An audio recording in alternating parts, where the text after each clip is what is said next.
Well, the fine has been announced. Quique Rezio from Madridismo Al Dia, how are you? Hi. The statement from Real Madrid has come out resolving that case, which lasted less than 24 hours, right? Very little time. And to me, I don't know, this has a lot of interpretations, you know? But obviously, it feels like it's not enough. Why? Because Madrid is not a normal company, because football is not a normal industry. How are you, man? How are you? Hi. Well, the truth is that the situation we're seeing at the club is very unsettling. Some people will say, and they're partly right, that a lot is being leaked. But a lot of incidents are leaking out. Yes, yes. Look, things could happen. Things always happen in the locker rooms. In my case, I've been more or less close to a club in Madrid, as you know, and things were talked about, things were leaked, and things happened. But at Real Madrid, there are just too many. Some of the main people involved, I've been in situations where things leaked, and it's always everything is a lie, the press, that sort of thing. Look, I'm sure there are things that might be a bit exaggerated and others that aren't completely true. But among so many stories, Exactly. and here with the statement, things happen. Let's discuss various topics, including your thoughts on possible leakers and the captaincy issue. But first, let's cover the latest. I don't know when people will be watching this. This came out around 5:15 in the afternoon, this statement from Real Madrid, which resolves the issue, and that's exactly what they say there, thus concluding the corresponding internal procedures. That's the last sentence of the statement. And in the statement, basically, they say that both have appeared today before the official handling the disciplinary case. During that appearance, the players showed their total remorse for what happened and apologized to each other. They have also apologized to the club, teammates, coaching staff, and fans, and both have made themselves available to Real Madrid to accept any sanction the club decides. Given these circumstances, Real Madrid has decided to impose a financial penalty of 500,000 euros, half a million on each player, thus concluding the corresponding internal procedures. I have a question since I haven't seen a statement from Tchouaméni, and I've seen Valverde's, which was surreal, but not Tchouaméni's. Here they say they apologize to the club, teammates, staff, and fans. I haven't seen it. I'll look for it now while we keep talking. But what do you think about this? In a normal company, obviously, these two guys would be fired. That works. Yes, that's perfectly normal. But today, someone asked me in the comment box in a video, they said that to me. And I said, yeah, but football isn't a normal industry and Real Madrid isn't a normal company. Like, is Madrid just going to say, all right, you're fired, get out and save the money, or stop earning the money they could get for them? That's absurd. Yes, I agree with that, but I'm going to add something now in a more general way. Within the club, with all these different episodes, with several players, some of them with a very specific, very important role at Real Madrid, some of them not captains, like Valverde and Vinicius.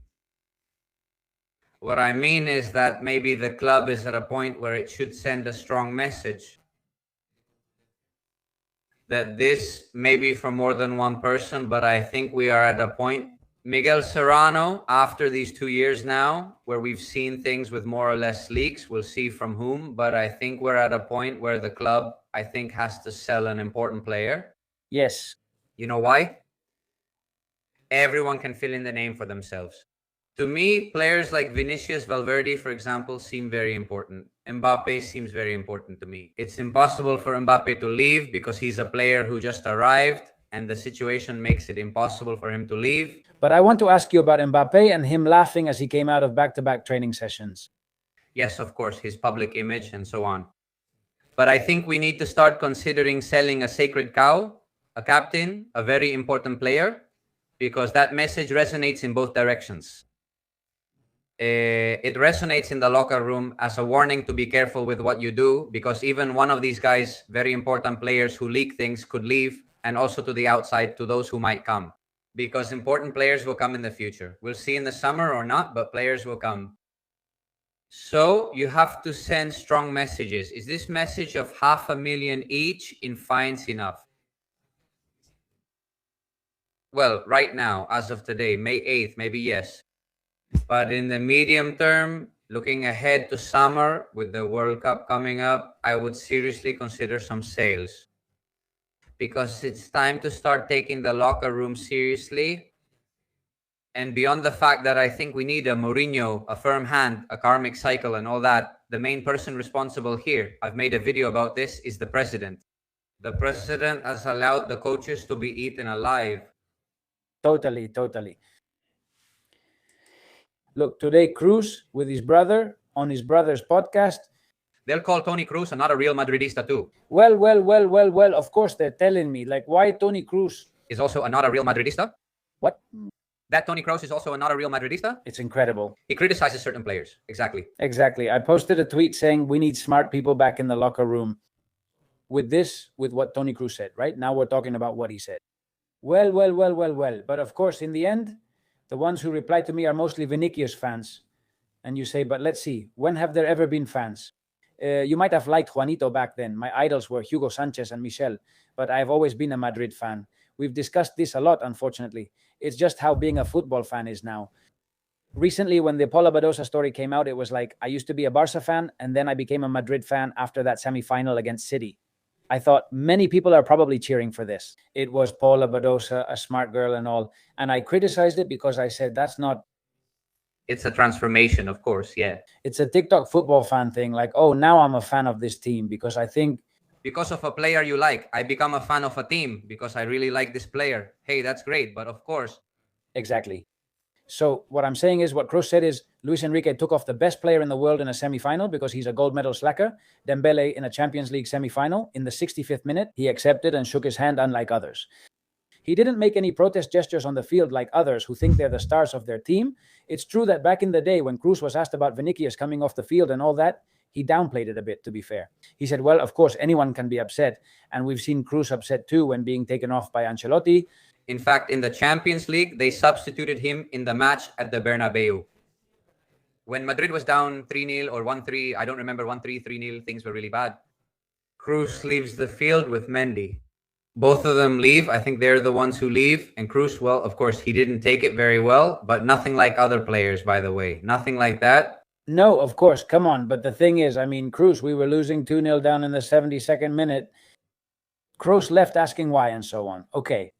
But damn, this wasn't like Vinicius. Vinicius, man, he came out saying, well, I'm leaving. This is more. More like an Arda Güler with a bit more attitude. No, always me, Arda Güler, always me and all that. Well, besides, you just can't compare what Kroos has contributed mentally to that locker room to what Vinicius has contributed. But Vinicius, Mbappe, many players, even Valverde, but many players who have been... Even Bellingham, who are very good, but haven't brought any sense, any sanity, or anything like that. Damn. And Kroos and Modric, yeah, man. And many other players. Benzema, Casemiro in his time. Look, Casemiro could be, the way he was, but still, damn, inside the locker room. That's what Madrid needs again. Because, and I'm going to talk about Vinicius for you, was that the moment when everything broke down? Yes, especially since the president's message to the squad was clear. Do whatever you want because I don't give your coach any authority or respect hierarchies here. But things were already going wrong since the Summer Club World Cup. That's where some really, really serious things are coming out. Yes, and said by people with a lot of credibility like Collins, whom I trust completely, of course. The thing with Vini in the Clásico with Xavi Alonso, which was a key match where Madrid won, and I think they got 5 points ahead of Barca. At that moment, for me, it was the public display of something that was already broken before or that was about to break or in very bad, very worn-out shape. I think that when you make a bet on a coach with his strengths and weaknesses, which of course he has because Xavi also did some things wrong, you have to try to send a message of strength and protection. If not, you shouldn't have signed Xavi Alonso. If not, you choose a different type of coach with a new methodology. These kids who don't like videos or tactics boards, the thing is they were coming from an absolutely terrible year and something different was needed after a natural burnout maybe with Carlos. There were already issues with Carlos last year. Ancelotti commented on the team's attitude and energy. So I think that was all for show. And then Vinicius showed it publicly by apologizing to everyone except the coach. No matter how many stories a certain sector of the official side wanted to sell us, and they really tried to sell them, obviously Vinicius did not apologize to the coach as such. Then maybe they talked or whatever, this whole charade. But anyway, in the letter, or at least in the public show of it, he mentioned even the equipment manager, but not the coach. Yes, but watch what you say, like Zidane says, Now, you know that we're Barceloning beyond our means, and we have to admit it. And when it happened to the others, we were the meme. We're the meme now, huh? I'm watching this, man. Artificial intelligence is insane, dude. It's going to eat us alive, huh? Yeah, well. Look at this, man. Look at this. Autopuria? We're about to witness a dream come true, the moment we've all been waiting for. He has a warrior's mentality. One step away from achieving the impossible. We're at the Matic. Amazing. The night of the stars. And the people here haven't stopped cheering. And the audience in New York, Kiev. Are you still following him, Baina, man? Welcoming the big favorites for today's card. What's it going to be? Look at Rudiger. As tonight's guest star, he's wild. Today is the day. Today is your day. No little bird bullshit. Today the little bird is left without wings. Do you understand me? It's amazing. This is amazing. Just incredible. Wonderful. Well, this definitely deserves another video, right? This is going to eat us alive, and it's already starting to. The sheer reality of it is unbelievable. You have to team up with artificial intelligence, Miguel. Otherwise, what? You have to work with it, of course, because otherwise, totally. But this is more than, well, this is just to say that in the end, I mean, yesterday, Real Madrid Twitter and Twitter in general was historic. I mean, now we've become the meme. And this is what I'm getting at, is what people are saying, like, hey, as Rajoy would say, the worse, the better. Right? Are you on that the worse, the better team? I'm on the team that... this is Game of Thrones, I think. Chaos is a ladder. This is what Littlefinger said in Game of Thrones, one of the characters. Yes, Littlefinger. Yes. He mentions chaos as a ladder, and I want to believe that chaos will help Madrid keep growing and overcoming challenges, especially in the context of Real Madrid. Hopefully, this is the start of the process so that it can be purified, purged. Sometimes you need to hit rock bottom in life to set a new path, to mark a turning point. Human beings are like that. We need to hit rock bottom to realize that a change is needed. At least that's how it has been for me in life. I don't know. Your followers, I imagine that many of us have also gone through it, that we need to fall into the hole, to the bottom, the darkest place, and from there, in Batman Begins mode, right? And resurface and get out. And that's what Madrid needs. That's why, for me, this locker room needs to be cleaned up, bring in the right person, and the president should support the coach. These kinds of things are key, Miguel. All right. And at this point, what would you do? Look, I can start with you on the topic of, well, of course, it's 500,000 each, but still, we might, of course, 500,000, man. That's a lot of money, huh? Man, yeah, absolutely. Damn, if only they'd give it to us now. We'd buy, but I mean, even for a football player, even if it's not that much for them, but still. Yeah, for them, it's it's something they don't like. But the thing is a financial fine enough? I mean, do you have to? No. We said it at the beginning, like you said, we have to sell some players this summer and all that. Let's talk about what you would do this summer. Now that we've hit rock bottom, I mean, we can't go any lower. What would you do? What tough sales would you make? Or maybe not so tough. Do painful or traumatic still mean anything after all that's happened? Eloy Lacina said that after all that's happened, they've earned it. Now, sales aren't so traumatic, and many say they should sell anyone. Of course, what would you do with the coach and the captaincy to give the feeling to the people, too, that we're starting over, that we've completely reset? Well, starting with the coach, obviously taking Klopp out of the equation, right? Because it seems like Klopp isn't an option. Yes, even less now, right? Klopp won't want to join this. I'm not sure if he wants rock and roll. It seems like the Mourinho option is Mourinho or chaos. I mean, it looks like we're headed for Mourinho 2.0. We had Zidane 2.0, Ancelotti 2.0, and the cycle would lead you to Mourinho 2.0. Plus, it fits in this context. Then, regarding the captaincy, honestly, I've always supported the idea of seniority, the war veterans, as captains. But there are captains with the armband and captains without the armband. For example, Courtois, the one you show in the picture, I think he's someone who also has the ability to be a spokesperson. He speaks clearly. I think he's a professional, a legend. Without him, we wouldn't have won any of these last Champions Leagues, by the way. Yes. And I think he's got a good head on his shoulders. And it's true that sometimes he can speak strongly, but I prefer guys like that. And I get the feeling that he's someone who has shown respect at Madrid. He has shown respect. For me, Dani Carvajal, between his statements to the media, inside the club, and little things that have come out, I think he's a great player. He has been. He's not anymore, and honors to him. But as a captain, for me, there are players who have disappointed me a bit. Not at the level of Casillas, that's something else, but still disappointing. And yes, and I think the captaincy needs to be reconsidered, or at least there should be some serious conversations. When I say serious, I mean it. It's the president with the captains. And set some rules, Miguel. I mean, to be captain of Real Madrid, besides being a veteran, you have to follow certain codes: ethics, morals, respect for your teammates, for the coach. You have to be someone who commands respect. Aura, people talk a lot about this aura, people with aura. Some captains now, I don't think they have aura. And tying that in, and I go back to the same thing, and maybe someone will get mad at me. I'm going to name 3 players, and I'm not naming 4 because this one just arrived and you already know who they are. Before anything else, let me make a quick aside. I love that. Aura isn't here. She once left for Madrid. Besides that, of course, if that doesn't change, we'd be left with Valverde and Vinicius as captains, man. Valverde and Vinicius, give me a break.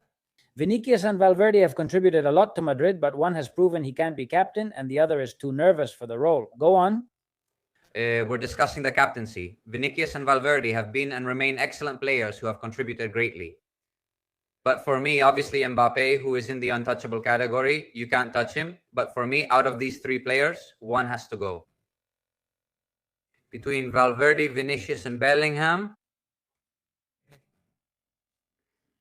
not for any particular reason, but because when you take Mbappe out of the equation, you're not going to sell Courtois because he's a top guy in every sense and also a captain in every way. That's the one I'd make captain. Yes, me too, of course. But right now, I think among the key players, the stars, that star status, as they say, Valverde's already been catapulted into it, even though he never seemed like that to me, but he's at that point, he's a captain. For me, at least one of these 3 players has to go. And there, it's up to each of you, whichever one annoys you the most. Because one of them, you said. With this, you send a very clear internal and external message. Yes. One of them is Mbappe. What happened with Mbappe? What happened with Mbappe the other day? He did it again today. He was, once again, it's just shameful. It's incredible because besides, he knows perfectly well. He does it on purpose, man. This isn't a coincidence.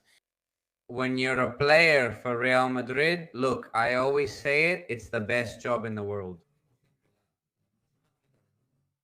It shouldn't even be a job. This kid who dreamed of playing for Real Madrid, Cristiano's jerseys and everything, and all that. For me, Mbappe is managing his public image very badly, very poorly. And being a Real Madrid player means being one and looking like one. I mean, I understand that maybe some people don't get it, right? But being a Real Madrid player means being one and looking like one. When I say looking like one, I mean taking care of your image. And especially in moments, Miguel, when the team is on the edge, I mean, you're just chilling here, laughing your head off at absolutely everything. With a 10-point lead and in the Champions League final, people are going to think it's awesome. But man, since you arrived, not that I'm saying it's all your fault or your responsibility. There are a lot of analyses and a lot of things. But man, this is the situation we're in. Focus on the small details. They make the difference. And for the professionals too. And being a Real Madrid player is, as that guy would say, we're quoting this kind of thing a lot, with great power comes great responsibility. Like Spider-Man would say, that's it, man. Hey, you said that one of the 3 would have to leave. And between Fede and Tchouaméni, you have a Tchouaméni jersey behind you. I think you like him. I don't want Tchouaméni or Valverde to leave. This is tough. I'm struggling internally after seeing yesterday's image and everything. Honestly, it would make sense for one of them to leave. From a sporting standpoint, it's bad for us. But do you think either of them should leave or not? I've already said it before. Valverde is in the running. A series of things are being conveyed that I don't think are good for the locker room. I think he's gotten too full of himself. He's an amazing player. Another like Vinicius and Bellingham who overestimate themselves. As for Tchouaméni, whenever I've heard him speak, he comes across as an honorable guy. As for Tchouaméni, maybe I'm wrong and he turns out to be a terrible guy. No, he seems self-critical to me. During the Xavi Alonso situation, he took responsibility and was openly self-critical at the press conference. Not like those fakes that some people pretend to be, but you can really see that the kid feels remorse. Like he's implying that we've thrown the coach under the bus. That's kind of what he implied, that tactically we've done a terrible job. Valverde came out saying that I play here, this is my spot, this is my area, this is where I should be. Not in those exact words, but something like that. And he always comes up, man. He comes up in all kinds of reports from different people of all kinds. Now, let's talk about Arbeloa. Arbeloa wanted to make it a story, but some people would show up. No. Now with Arbeloa, With Arbeloa, it gets fixed. And with Pintos. With Pintos and Arbeloa, everything is resolved. I sense there's something deeper, of course. Well, this gentleman in the locker room not getting along with Xabi Alonso, not getting along with Arbeloa, problems with different players, and above all, the feeling that he needs to lower his ego. You need to make decisions about this kind of player. But look, Kaiki, I was like you yesterday in the last video, the second to last video, I was asking the same thing, hand on heart, tell me, between Valverde and Tchouaméni, who do you think is more mature, more responsible, more of a leader, more of a captain, and the people? Most people side with Tchouaméni because it's obvious. Impressions are just what they are. Yes. Then Valverde's camp is complicated. Yes. Hey, Aram, I wanted to say something, by the way, to defend Valverde, who in general I've always liked a lot. Bena's brother, who kind of slipped up. What did he say? That he posted an image about karma with all this stuff that came out about Valverde and Tchouaméni. Karma. And I say, man. You're unhinged. No. It's just that Bena's brother is in no position to defend Alex Bena. It's just that every 3 games he makes reckless plays, pushes players in the air totally randomly and without any common sense. He's a Gabi in the making, still developing, yes. He does, but I also think that yes, it's like something snaps in his head. He does things, man, that can lead to injuries. What do you miss? And he's a great soccer player, you know? He's a very good player, and he's probably going to the World Cup with Luis de la Fuente. He has a chance to go, but to me it seems like he's not in a position to talk. Valverde has also had his little issues, okay? But the other one isn't here to brag either.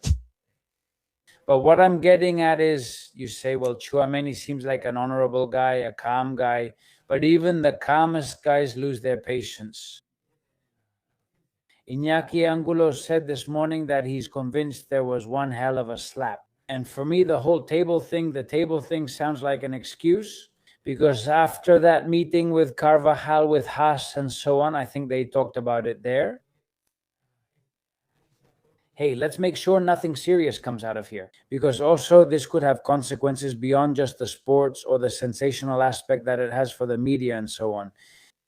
Here, well, in a normal company, there could be reports here of, not just an attempt, but assault. Of course, they're saying that he hit his face on a table and so on. But for me, the most normal thing is that if a guy ends up with a head trauma on the floor, he doesn't remember anything. And I don't know what, it's because they hit him hard, man, and a slap, and then he hit the ground hard because he falls straight down. If you get punched but stay conscious, you just drop straight down.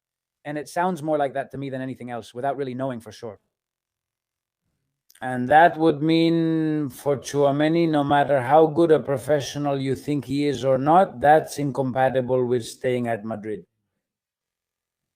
Here, this is really about the message you want to send. And if you don't send it, well, this will probably stay the same. Now, I hope that the next coach who comes in can make the decisions that need to be made or reduce roles. There's also another option, which is to reduce the roles of players. Change them. That's what Mourinho did then. Mourinho eventually altered the roles of players such as Casillas and Pepe, and he didn't care. That's also another very good option. Players like Valverde, Bellingham, and Vinicius could have a different role than they've had up to now, and things could change for them. Of course, if they accept it, fine. If not, then out of Madrid. Exactly. Madrid always comes first. Exactly. Whoever comes needs that power, and Florentino must give it to him. Many things need to change. I think that's clear in these 25 minutes, Kike, from Madridismo al Dia. Follow Kike's channel. Also, please give this video a like, and that's it. Thank you so much, man. And on Sunday, the 5th one. Wow, what an atmosphere for the Clásico. I have a bad feeling about this. Okay, we haven't discussed any of that. I won't confuse you further. Why bother? But for the midfield, if Tchouaméni doesn't play, who's in? What do you have? Camavinga there with Arda Güler, with Pitark, and with... No, Arda Güler isn't there either. That's right. Arda Güler isn't there either. Arda Güler is out until the World Cup. Damn, that's true. Well, look, I'd completely forgotten. Thiago Tchouaméni. Who would you pair Tchouaméni with, but not Vélez? Bellingham, right? Bellingham, yes. Bellingham, sure, but what if Tchouaméni and Arda Güler both can't play?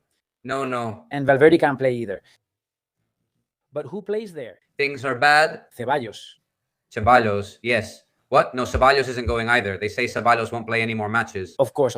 That's why. A great professional. By the way, another one, huh? Because Ceballos stays out of that stuff, but yes. We haven't talked about the leakers, which I forgot to mention. It's just that I have a feeling the big leaker there, I have a feeling, okay? I'm not saying anything allegedly, okay? It's Ceballos, man. Man, in my experience... He says, I'm here already, so let it blow up, right? Yes, certainly in my experience, the little I've had in the media, most of the leakers at Madrid were Spanish. Yes. At least it's also true, for example, people around Mourinho leaked a lot too. But most of them were Spanish, so... That's it, man. Sending a big hug. Big hug. Bye. See you next week. Bye, guys.